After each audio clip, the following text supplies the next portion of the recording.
грузинка, но очень люблю чувашскую культуру, дружу с чувашами и помогаю им во всем.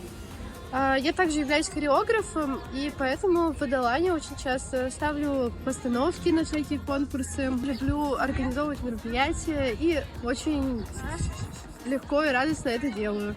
В общем, люблю Адалан, люблю Чуваш. Матурзем, Ирыгун, Ирыгаш, Аджазем. Да, мое любимое слово онландом.